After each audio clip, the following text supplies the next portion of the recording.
Ciao, I'm Enzo. I'm Celia, This is our channel where we show you how life is in Lucca.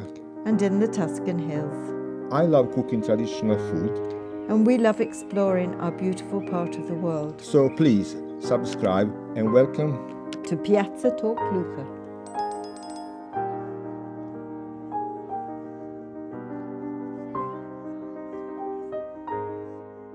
Ciao a tutti. Ciao a tutti. We actually made this video a while ago, and we've been backwards and forwards to Somerset due to the fact also that my 99-year-old mother died. And Somerset is our kind of safe place in England, isn't it? Where we go to recuperate with our dear friends. And we went to John, as you might remember from our first video, and John makes pipes, bagpipes. So this is about his pipes, but also Zampogna. Did you know we have bagpipes in Italy? And I urge you to go to the end where you can hear him play and also his workshop. And it's a different world, perhaps a world that not many people know about. So we hope you enjoy this insight into pipe music in Europe. We're back in Somerset, rather unexpectedly, but very happy to be here. We're going to take you, if you saw episode 1 that is, into John Swayne's workshop. We've also been doing some gardening and some cooking, and this lovely lady, she's also a guest here. Visiting guest. The resident dog is fast asleep. But this one wants to go for a walk, even though, even though it's very, very windy outside. In fact, it's blowing again. This is, as I mentioned before, a very creative little corner. So join us.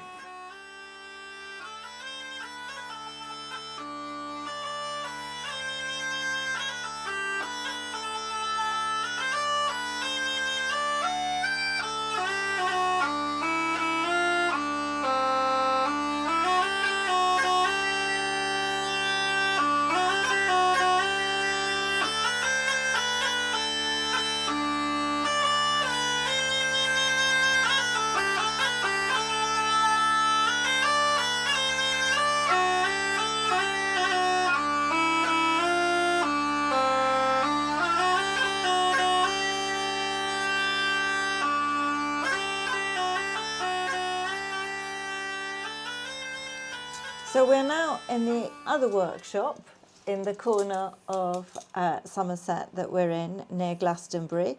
And we're with John Swayne, who is a bagpipe maker and composer. And he makes border pipes. And also, I think at the beginning, John had an influence from Zampogna.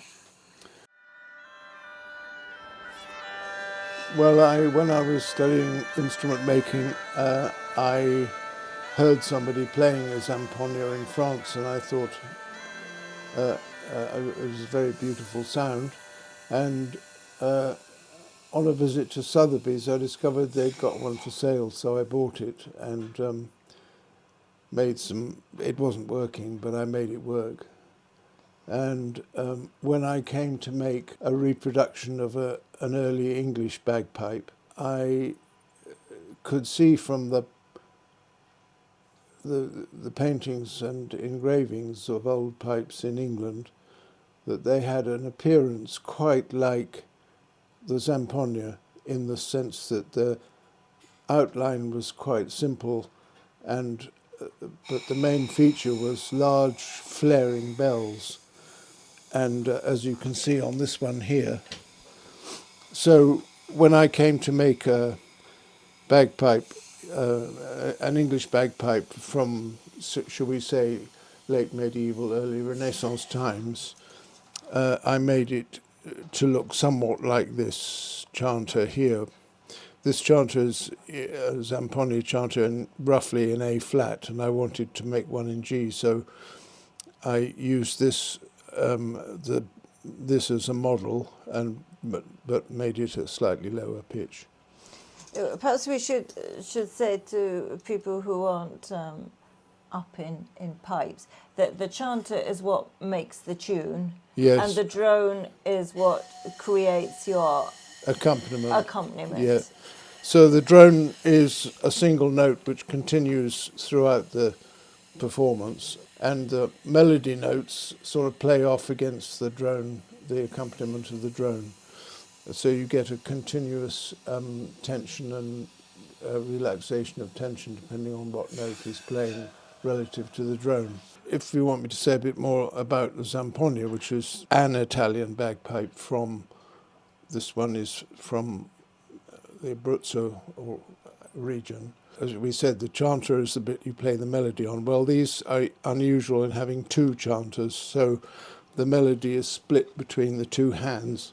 And if you want to play a scale, it starts at the top on the higher chanter and continues downwards on the lower chanter. It's amazing. And the fact that there are two means that you can get a harmonised effect. And here we only have two drones. Most bagpipes have drones that are lower than the chanter, but in the case of the Zampogna, you have drones that are either playing the same note as the chanter or higher. It's unusual in that respect. There's this connection because most people, after all, think of bagpipes as Scottish Bagpipes, exactly. And yet here we have English pipes and Italian pipes, and they're very different in the fact that the Zampogna are like the bagpipe.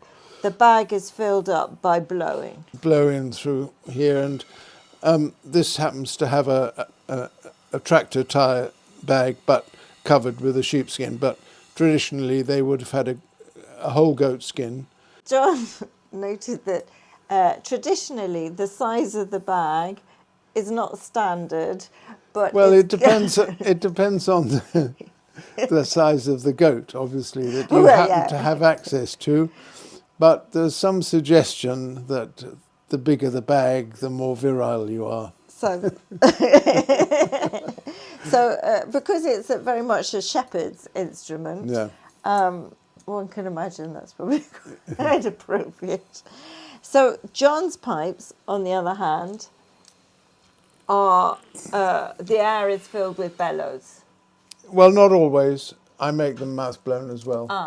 But is that a different type of pipe? No, it's the same pipe. The same pipe. Yep. And it plays the same music. Yes, exactly.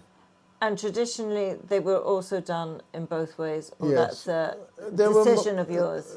Well, there were probably more bellows. You started off making border pipes, but then with your own pipes, you sort of stole bits from here and bits from there and have created your own pipe. Well, no.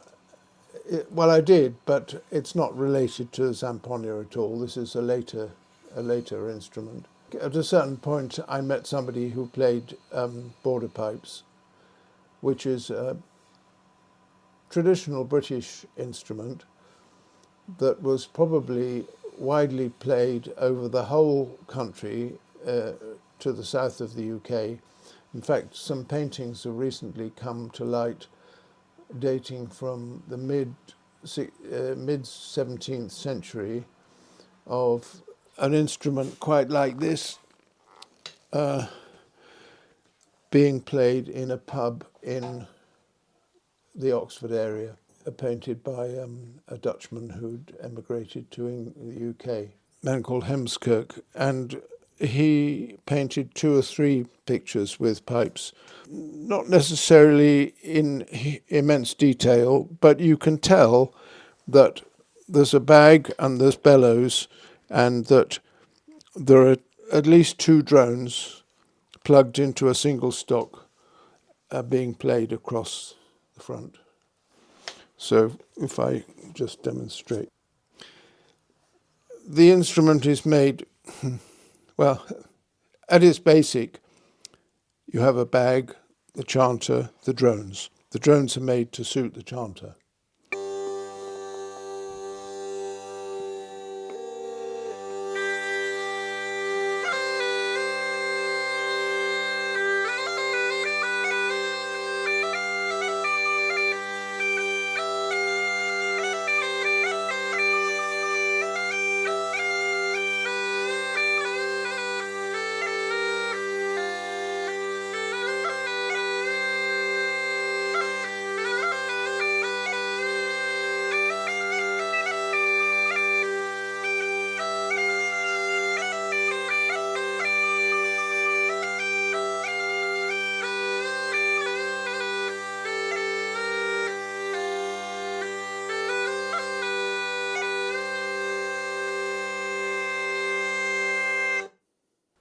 traditionally, bagpipe music is conceived for a solo instrument.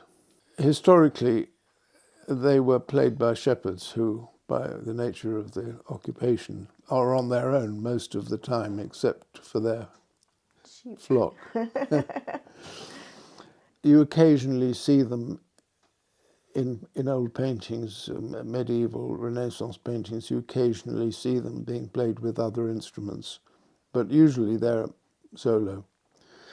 And that has largely persisted up to the present day.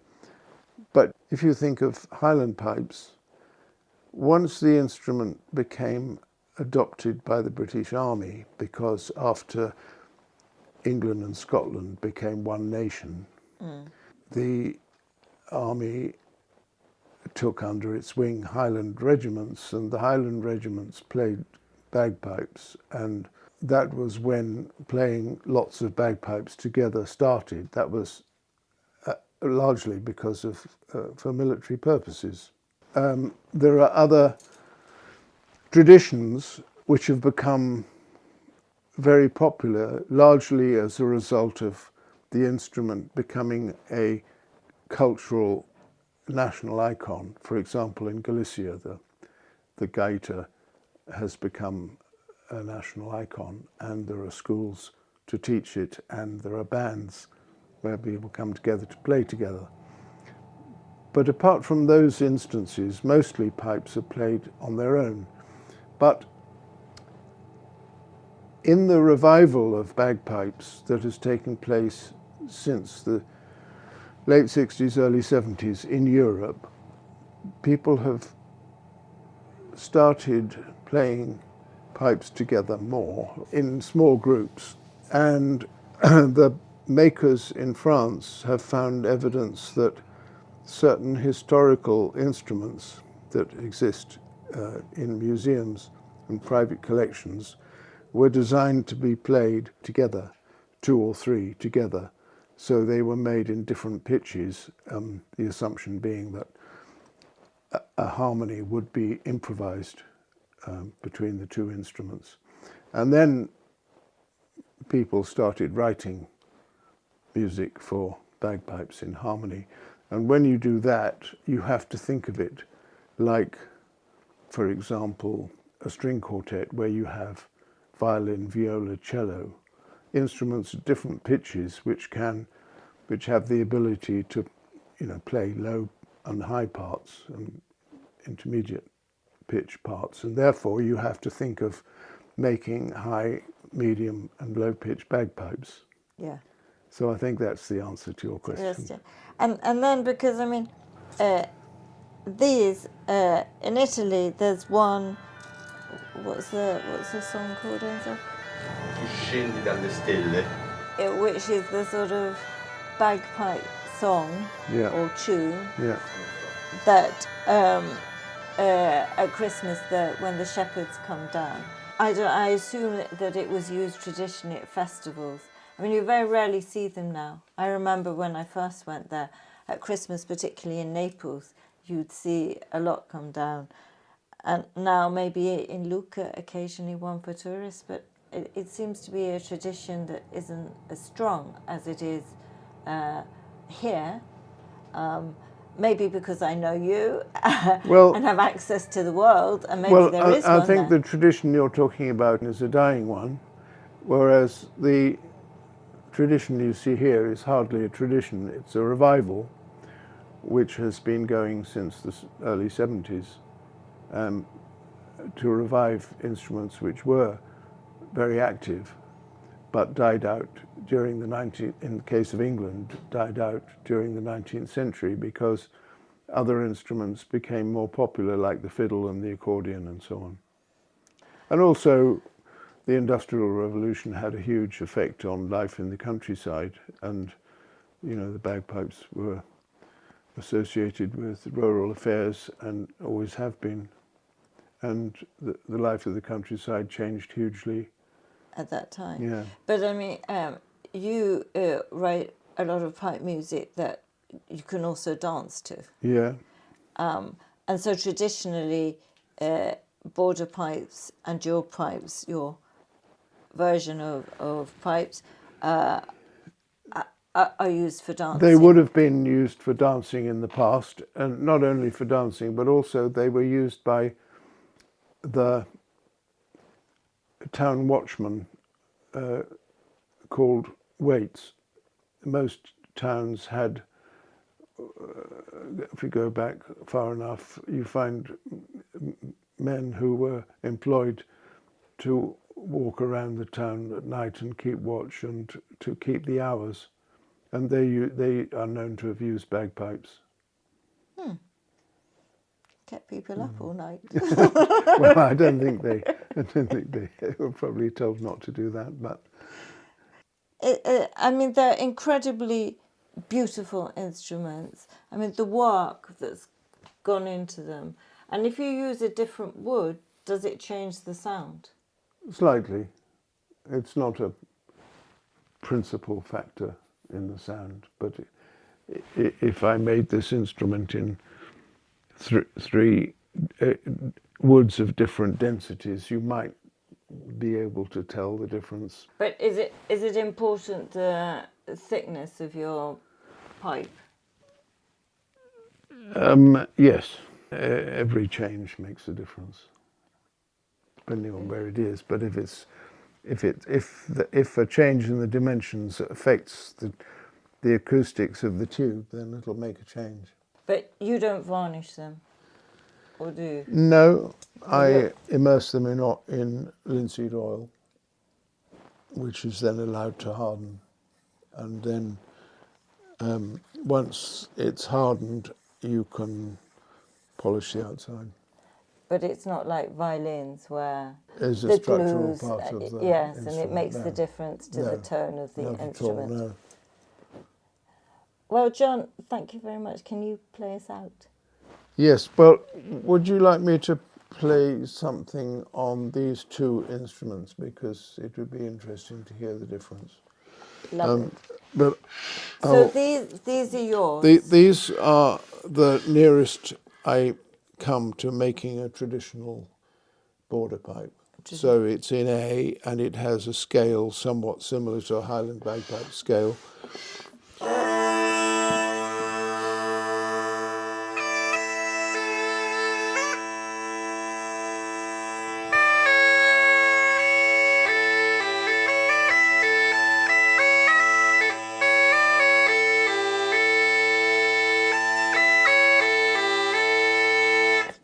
So that's that one. The border pipes that I make mostly are modified versions, and I usually make them in lower pitches, and mostly in G, but also in D, F, low C, high C, well, several pitches. And why did you decide to modify them? Because I wanted an instrument with more range and flexibility than I have on that one.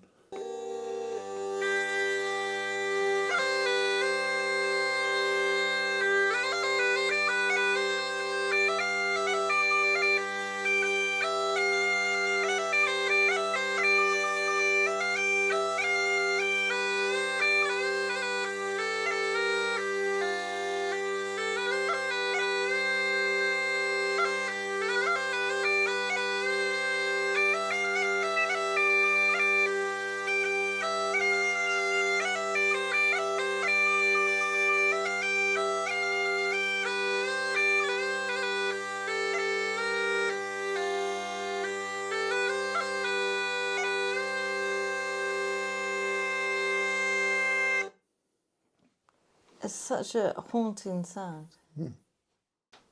Also, of course, if you would like to, you can order these instruments from John, and there is. You also do workshops, I think, occasionally, don't you? Yeah. And John has a band called Blosabella, and they play here and in France, And I think maybe we should get you in Italy. Well, we have played in Italy several times. Oh, really? Yeah. Well, not near us. Well, we played in near Milan, near Turin, various places. Well, yeah, well, we will definitely. Casale Monferrato, we've played wow. several times. Really? Well, not in my time. You didn't invite me. Next time. We will definitely. Because we've been to France with you, and it's just magical, these festivals in the countryside, and these instruments played outside or in a tent with people dancing and singing. It takes you to a different world and a different time and a much nicer bubble than we're in today.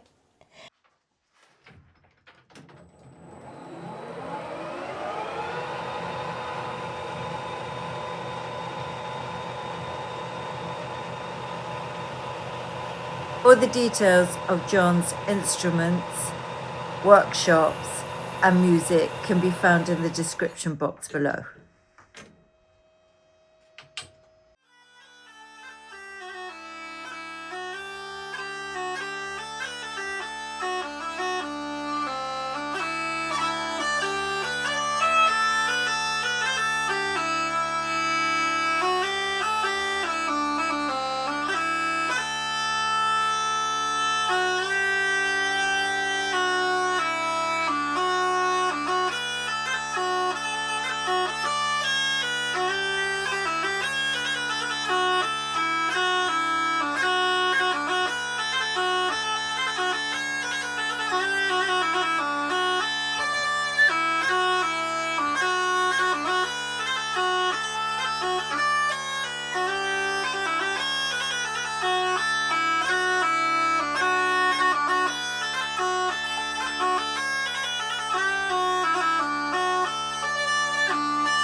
Thank you for watching.